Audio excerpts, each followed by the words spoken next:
नमस्कार, मैं हूं आपके साथ अंकिता दुबे। बुलेटिन की शुरुआत करेंगे। सुबह के 7 बजे हैं और बात करते हैं सियासी सुपर संडे की 4 बड़ी खबरों की। आज प्रधानमंत्री नरेंद्र मोदी मध्य प्रदेश, बिहार और बंगाल में चुनावी बिगुल फूंकने वाले हैं। पीएम के धुआंधार चुनावी अभियान की शुरुआत होगी बिहार के नेवादा से। इसके बाद दोपहर पीएम पड़ोस में मौजूद बंगाल के जलपाईगुड़ी से विपक्ष पर हमला बोलेंगे और फिर शाम को प्रधानमंत्री मध्य प्रदेश के जबलपुर में रोड शो करने उतरेंगे। नेवादा, जलपाईगुड़ी और जबलपुर, इन तीनों सीटों पर पहले ही चरण में 19 अप्रैल को मतदान होना है। जयपुर की रैली में कांग्रेस अध्यक्ष मल्लिकार्जुन खड़गे ने कश्मीर से आर्टिकल 370 हटाने के मुद्दे पर प्रधानमंत्री को घेरने की कोशिश की तो सियासी घमासान छिड़ गया है। और हमारी तीसरी बड़ी खबर यह होगी कि आज समाजवादी पार्टी के अध्यक्ष अखिलेश यादव भी मुख्तार अंसारी के पैतृक आवास जाकर अंसारी परिवार से मुलाकात करेंगे। वहीं चौथी बड़ी खबर पर नजर, पश्चिम बंगाल में एनआईए टीम पर हमले के मामले में अभी तक कोई गिरफ्तारी नहीं हुई है। शनिवार को एनआईए की टीम पर भीड़ ने हमला कर दिया था।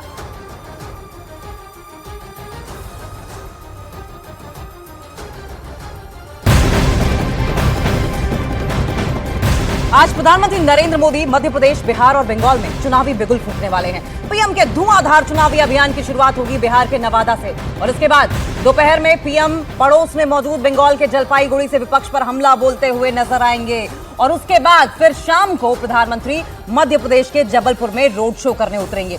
नवादा, जलपाईगुड़ी और जबलपुर, इन तीनों सीटों पर पहले चरण में 19 अप्रैल को मतदान होगा और यही वजह है कि प्रधानमंत्री नरेंद्र मोदी अपनी मौजूदगी के जरिए जनता को कन्विंस करना चाहते हैं, जनता को लुभाना चाहते हैं।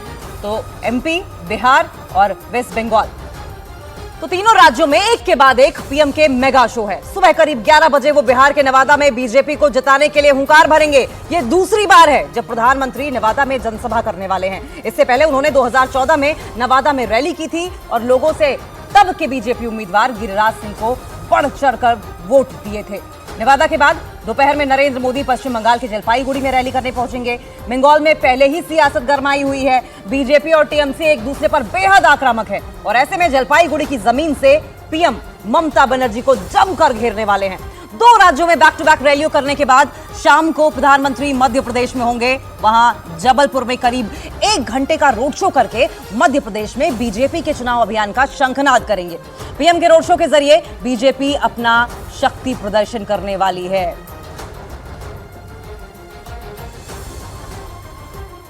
तो मध्य प्रदेश में चुनाव प्रचार करने के लिए प्रधानमंत्री ने जबलपुर को काफी सोच समझकर चुना है।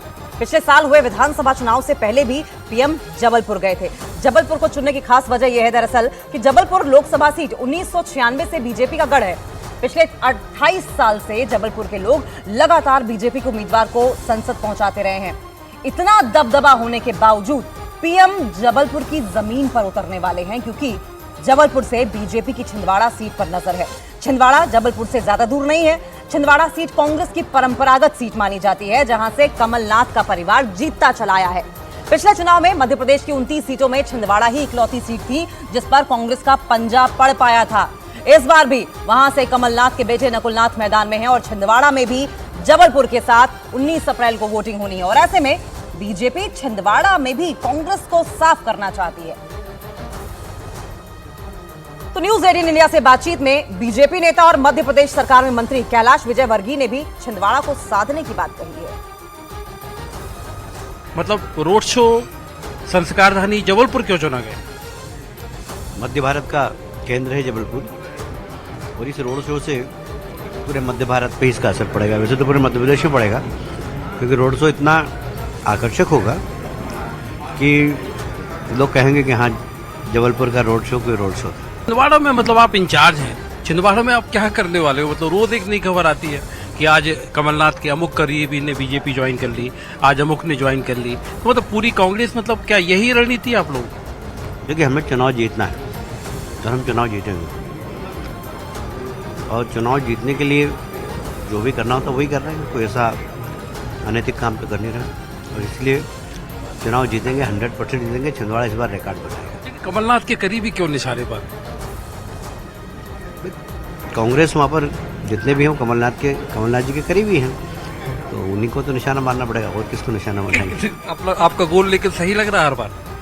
हाँ, कोशिश हम कर रहे हैं कि हमारा निशाना ठीक जगह लगे।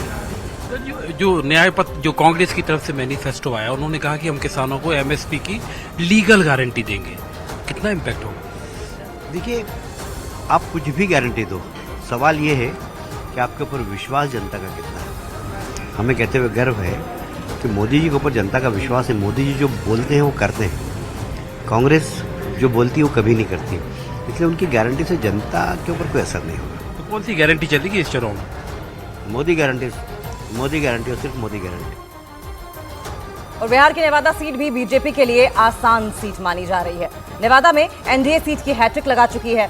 बीते 3 चुनाव में वहां एनडीए ने आरजेडी को हराया। पिछले चुनाव में बीजेपी की सहयोगी एलजेपी ने वहां जीत दर्ज की, लेकिन इस बार बीजेपी ने नवादा से अपना उम्मीदवार उतारा है। उसने पूर्व केंद्रीय मंत्री डॉक्टर सीपी ठाकुर के बेटे विवेक ठाकुर को नवादा से टिकट दिया है।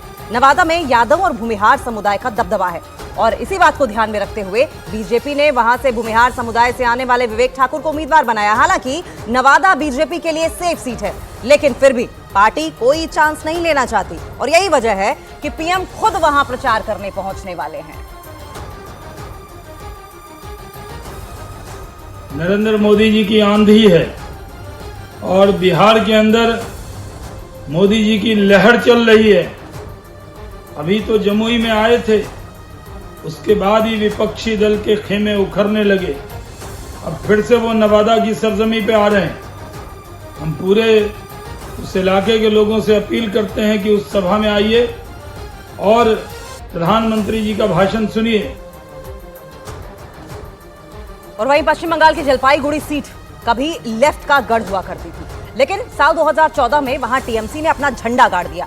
लेकिन टीएमसी पर ज्यादा वक्त तक जलपाईगुड़ी सीट पर अपना कब्जा बनाकर नहीं रख पाई और पिछले चुनाव में बीजेपी को वहां जीत हासिल हुई है और अब बीजेपी के सामने अपनी सीट बचाने का लक्ष्य है।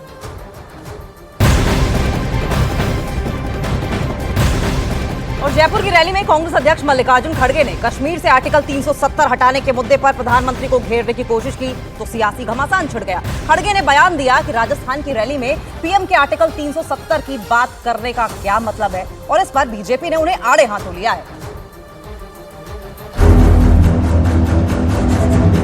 कांग्रेस अध्यक्ष मल्लिकार्जुन खड़गे ने जयपुर की न्याय पत्र रैली में आर्टिकल 370 की बात करने पर प्रधानमंत्री पर हमला बोला, लेकिन वो अपने बयान की वजह से बीजेपी के निशाने पर आ गए। रैली में उन्होंने इस बात पर सवाल उठाया कि पीएम राजस्थान की जनसभा में वहां के स्थानीय मुद्दे न उठाकर कश्मीर से आर्टिकल 370 हटाने का बखान क्यों करते हैं।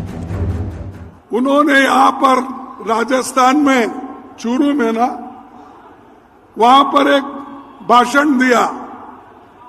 अरे यहाँ किसानों के मुद्दे बहुत है, उनकी बात छोड़े और यहाँ आकर कह रहे मैंने 371 को निकाल दिया। अरे भाई यहाँ के लोगों से क्या वास्ता है?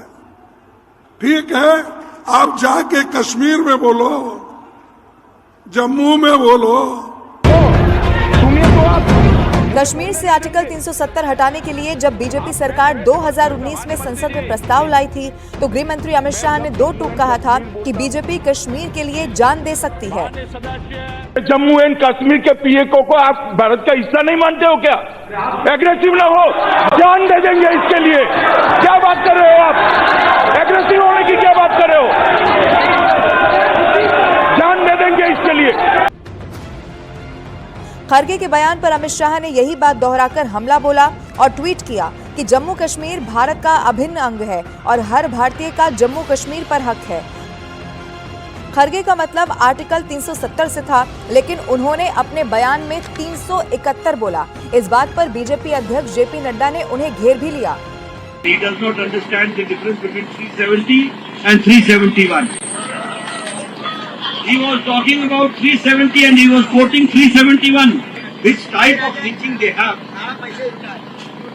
I believe that we all are very much involved with Jammu and Kashmir. Am I right? हालांकि कांग्रेस ने खड़गे के बयान पर सफाई भी दी है